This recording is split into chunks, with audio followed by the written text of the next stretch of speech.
Welcome to Penrose Learning, where we make understanding easy. In this video, I will explain how to make tiramisu. First, let's gather our essential ingredients. You'll need fresh eggs, creamy mascarpone cheese, and a robust espresso. Don't forget high-quality ladyfingers, as they are key to the dessert's texture.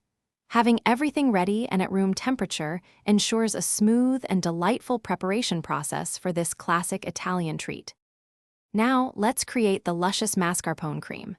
Begin by separating your egg yolks and whisking them with sugar until they become light and fluffy. Then, gently fold in the rich mascarpone cheese until the mixture is perfectly smooth.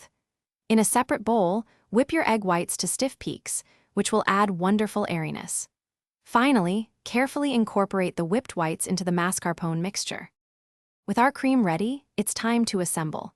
Quickly dip each ladyfinger into the cooled espresso, ensuring they are moist but not soggy.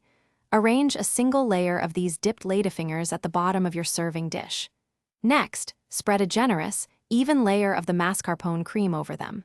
Repeat these layers, finishing with a smooth, inviting top layer of cream. This creates the iconic structure. The final, crucial step is chilling. Place your assembled tiramisu in the refrigerator for a minimum of 4 hours. For the absolute best flavor and texture, an overnight chill is highly recommended, allowing all the flavors to meld beautifully. Just before serving, dust the top generously with unsweetened cocoa powder. Then, slice and serve this delightful dessert chilled for an unforgettable experience. Thanks for watching. If this was helpful, leave a like and consider subscribing. See you next time.